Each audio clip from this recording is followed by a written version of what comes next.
안녕하세요, 여러분. 나이가 들어도 누구나 좋아하는 사람이 될 수 있다면 얼마나 좋을까요? 오늘은 사람들이 좋아하고 존경하는 품격 있는 어른이 되기 위해 우리가 절대 하지 말아야 할 것들에 대해 이야기를 나눠볼까 합니다. 어느 날 버스를 타면 눈치 보이며 자리에서 일어나야 할지 망설여지고 은행 창구에서 번호표를 뽑아 들고 있으면 안내판 글씨가 더 작아진 것 같고 동사무소 민원 창구의 말들은 어쩐지 딱딱하게 들릴 때가 있지요. 젊은 세상의 속도는 점점 빨라지고 우리에게 익숙했던 예의와 말투는 구식이라는 딱지를 붙입니다. 환영받지 못한다는 기분, 소외감은 이렇게 조용히 스며듭니다. 왜 이렇게 될까요? 개인의 잘못이라기보다 사회의 구조가 바뀌었기 때문입니다. 스마트폰이 생활의 리모컨이 되었고 사람들은 짧은 문장과 빠른 반응을 좋아합니다. 경제는 팍팍하고 모두의 마음은 여유를 잃었습니다. 젊은 세대는 속도와 효율을, 우리 세대는 관계와 품위를 중시합니다. 가치의 언어가 다른 겁니다. 그런데 이 간극을 줄이는 길이 있습니다. 나이 들었다는 이유로 자연히 존경받던 시대는 같지만 더 품위 있고 멋진 어른으로 살아가는 길은 언제나 열려 있습니다. 그 시작은 무엇을 더 하느냐보다 무엇을 덜 하느냐에서 출발합니다. 오늘은 늙어서 내가 추해 보일 수 있는 순간들을 미리 알아차리고 바꾸는 이야기입니다. 그럼 우리 주변에서 흔히 볼 수 있는 장면과 이 이야기를 함께 풀어볼게요. 첫 번째는 이런 것이 있습니다. 남을 깎아내리며 나를 세우는 말입니다.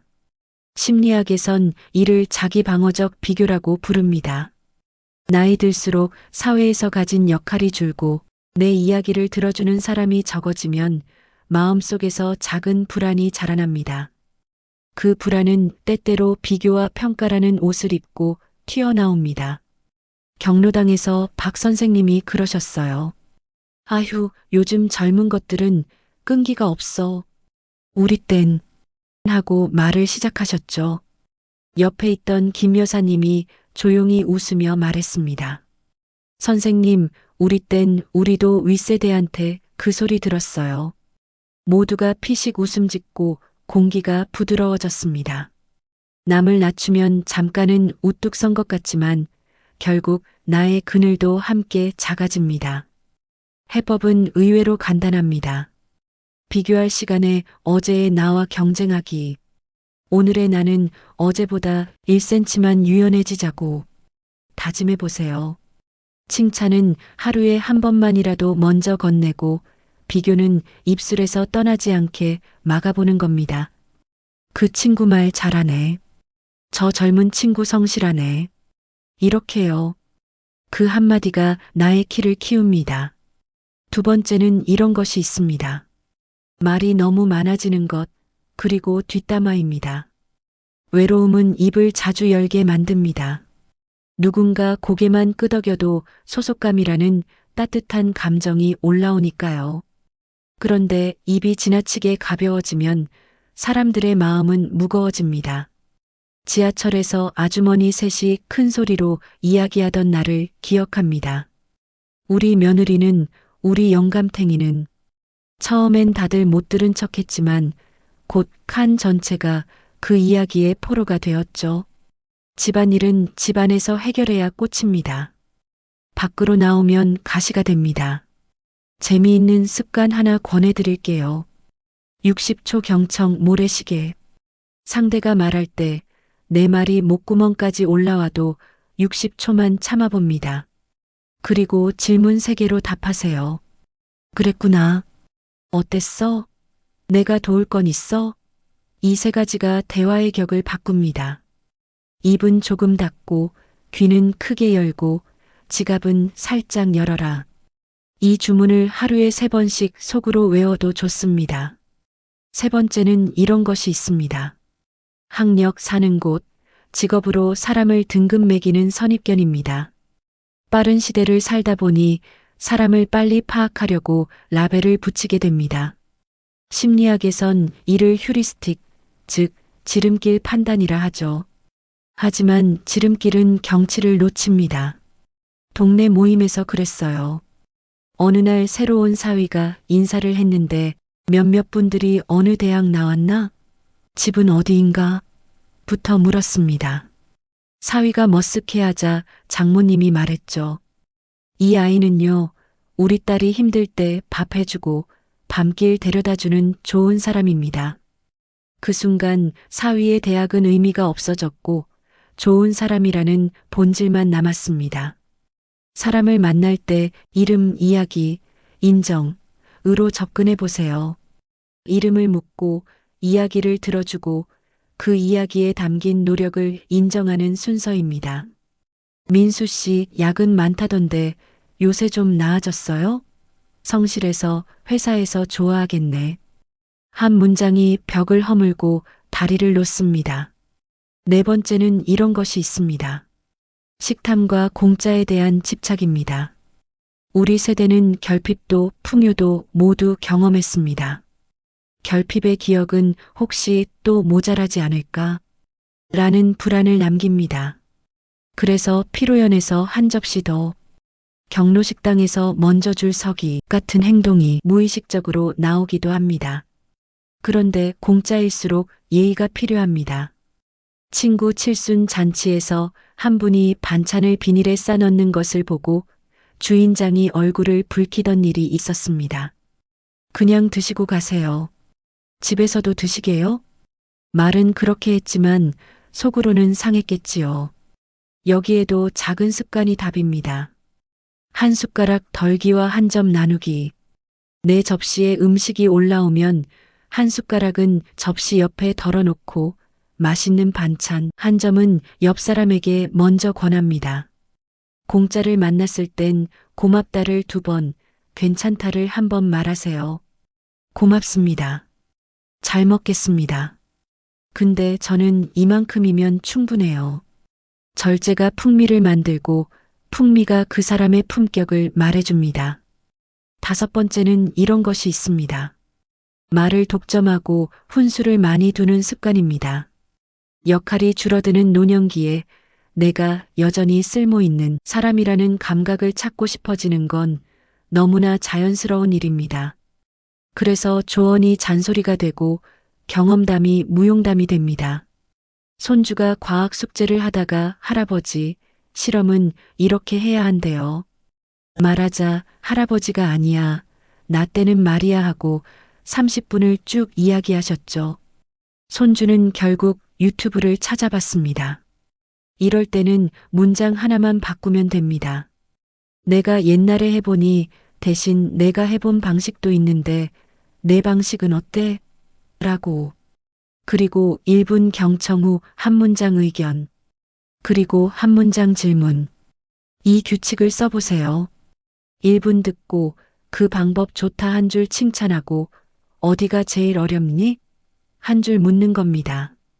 놀랍게도 이게 진짜 가르침이 됩니다. 6번째는 이런 것이 있습니다. 사생활을 캐묻고 간섭하는 일입니다. 관심과 간섭의 경계는 얇습니다. 그런데 자녀 세대는 존중을 통해 사랑을 느낍니다. 우리 시대는 희생을 통해 사랑을 나눴고요. 딸에게 결혼은 언제? 아들에게 연봉은 얼마나? 라는 질문은 어느새 취조처럼 들립니다. 그래서 3가지 금기 질문을 정해보세요. 월급, 결혼, 출산. 대신 이렇게 묻습니다. 요즘 내 마음은 어떠니? 몸은 괜찮아? 내가 도와줄 건 없니? 듣고 나면 그들은 스스로 필요를 말합니다.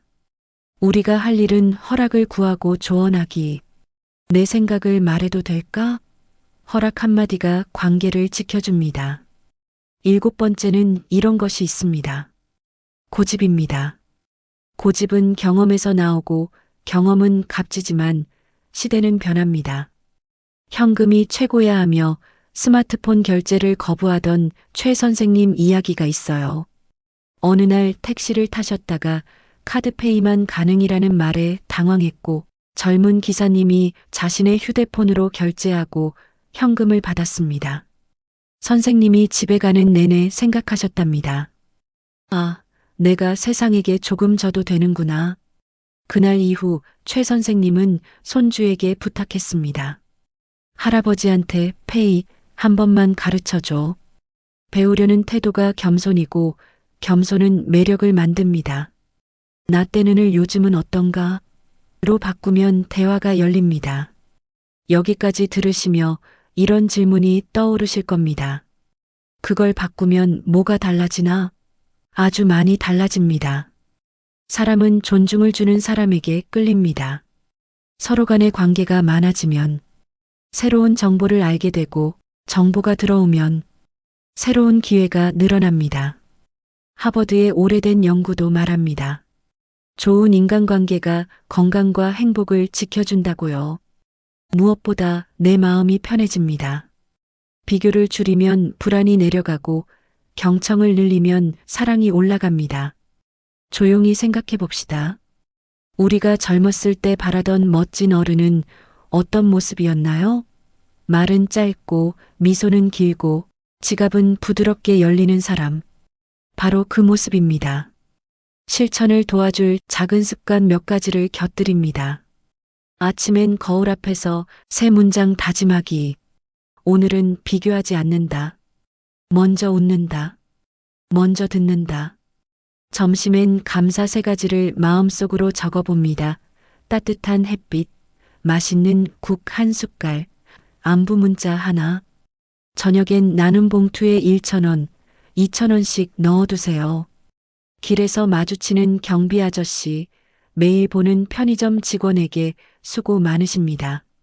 한마디와 함께 슬쩍 전합니다. 냄새와 단정함은 품격을 말해주므로 목욕과 양치, 깨끗한 옷은 나 자신과 타인에 대한 예의입니다. 한 달에 한 번은 낯선 동네를 산책하거나 작은 전시, 도서관 강연을 들어보세요. 아는 만큼 보이고 보이는 만큼 마음이 넓어집니다. 그리고 관점 하나를 마음에 담아두면 좋겠습니다.